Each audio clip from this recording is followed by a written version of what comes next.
سردار حضرت جنید بغدادی غوث پاک کے چھٹے دادا پیر ہیں۔ یہ 6 سال یا 7 سال کی عمر کے تھے، محفل سجی ہوئی تھی حضرت سری سختی رضی اللہ تبارک و تعالی عنہ کی بارگاہ میں۔ لوگ اور مشائخ اور علماء اس وقت موجود تھے، سب اپنے اپنے سوالات کر رہے تھے اور ہر کوئی اس کے جوابات دے رہا تھا۔ کسی نے سوال کیا وقت کس چیز کو کہتے ہیں، اس کا جواب دیا گیا۔ مختصر میں آخر ایک سوال ہوا، کسی نے پوچھا حضور شکر کس چیز کا نام ہے، شکر کس چیز کا نام ہے؟ جنید بغدادی رضی اللہ تبارک و تعالیٰ عنہ کے پیر و مرشد بیٹھے ہوئے تھے، جتنے مشائخ اور علماء اس وقت تھے وہ سب اپنے اعتبار سے، اپنے علم کے اعتبار سے شکر کی تعریف کرنے لگے۔ سب نے اپنی اپنی تعریف کی، مگر کبھی کبھی ہوتا یہ ہے کہ آپ جو جواب دیں ضروری نہیں ہے آپ کے جواب سے سب کی تشفی ہو جائے۔ تو جو جواب مجلس چاہتی تھی وہ جواب کسی کا نہیں بن رہا تھا، سب جواب دے چکے۔ اب سب کی نگاہ سری سختی پر تھی۔ سری سختی نے فرمایا کہ سب نے تو جواب دے دیا، میں چاہتا ہوں کہ جنید سے بھی اس مسئلے کو پوچھا جائے۔ سبحان اللہ۔ جنید بغدادی 6 یا 7 سال کی عمر میں، جنید سے بھی اس مسئلے کو پوچھا جائے۔ اب اس وقت حاضرین مجلس میں سے کسی نے یہ نہیں کہا کہ 6 سال کا بچہ ہم جیسے بڑوں کے سامنے کیا جواب دے گا، بلکہ سب جانتے تھے کہ بچہ 6 سال کا ہے، جنید 6 سال کے ہیں، مگر انتخاب سری سختی کا ہے۔ سبحان اللہ، بے شک۔ سب نے خاموشی اختیار کی اور سب بیٹھے رہے۔ حضرت جنید سے پوچھا گیا کہ شکر کس چیز کا نام ہے؟ سید الطائفہ حضرت جنید بغدادی رضی اللہ تبارک و تعالی عنہ نے گردن اٹھائی، سر جھکائے ہوئے تھے، سر کو اٹھایا اور فرمایا کہ اللہ تبارک و تعالی تمہیں جو نعمت عطا کرتا ہے، اللہ تبارک و تعالی نے جو تمہیں نعمت عطا کی ہے، اس نعمت کی حفاظت کرنا یہ اس کی بارگاہ کا شکر ہے۔ سبحان اللہ۔ اس نعمت کو گناہوں سے بچانا یہ اس کی بارگاہ کا شکر ہے۔ مثال کے طور پہ اللہ نے آنکھ عطا کی، فرمایا گیا آنکھ کا شکر کیا ہے؟ فرمایا کہ آنکھ کو گناہوں سے بچایا جائے، یہ آنکھ کا شکر ہے۔ بے شک۔ سبحان اللہ سبحان اللہ۔ ہاتھ کا شکر کیا ہے؟ فرمایا ہاتھ کو گناہوں سے بچانا یہ ہاتھ کا شکر ہے۔ فرمایا جو نعمتیں اللہ تمہیں عطا کرتا ہے ان تمام نعمت کی حفاظت کرنا یہ اس کی بارگاہ کا شکر ہے۔ جنید بغدادی نے مختصر میں شکر کی تعریف کر دی۔ تو سوچئے کہ ہماری زندگی اتنی اہم اور اللہ تبارک و تعالیٰ نے اتنی بڑی نعمت ہمیں عطا کی، یہ پورا وجود۔ حضرت ٹوپی والے بابا فرمایا کرتے تھے کہ اگر انسان صرف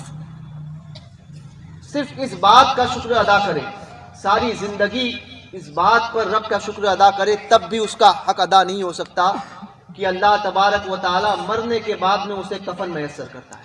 سبحان اللہ۔ فرماتے ہیں صرف کفن کا شکر اگر بندہ ادا کرے تب بھی اس کا حق ادا نہیں ہوگا، کیونکہ اللہ تبارک و تعالیٰ جب بچہ پیدا ہوتا ہے تو کوئی بچہ کپڑے کے ساتھ پیدا نہیں ہوتا الا ماشاء اللہ۔ کچھ اللہ کے ولی ایسے بھی پیدا ہوئے ہیں جو تہبند باندھے ہوئے اور کچھ تو کپڑے میں لپیٹے ہوئے پیدا ہوئے، سبحان اللہ۔ مگر اکثریت یہی ہے کہ بچہ انسان اپنی فطرت پر پیدا ہوتا ہے، کپڑے نہیں ہوتے۔ مگر جب اس دنیا سے جب جاتا ہے تو اللہ تبارک و تعالیٰ اسے سب کے سامنے رسوا نہیں کرتا، بلکہ اس کے جسم پر کپڑا دے دیتا ہے، سبحان اللہ۔ کفن ڈھانپ دیتا ہے۔ اس کی عزت اس وقت بھی اللہ رکھتا ہے جب وہ اس دنیا سے جاتا ہوتا ہے۔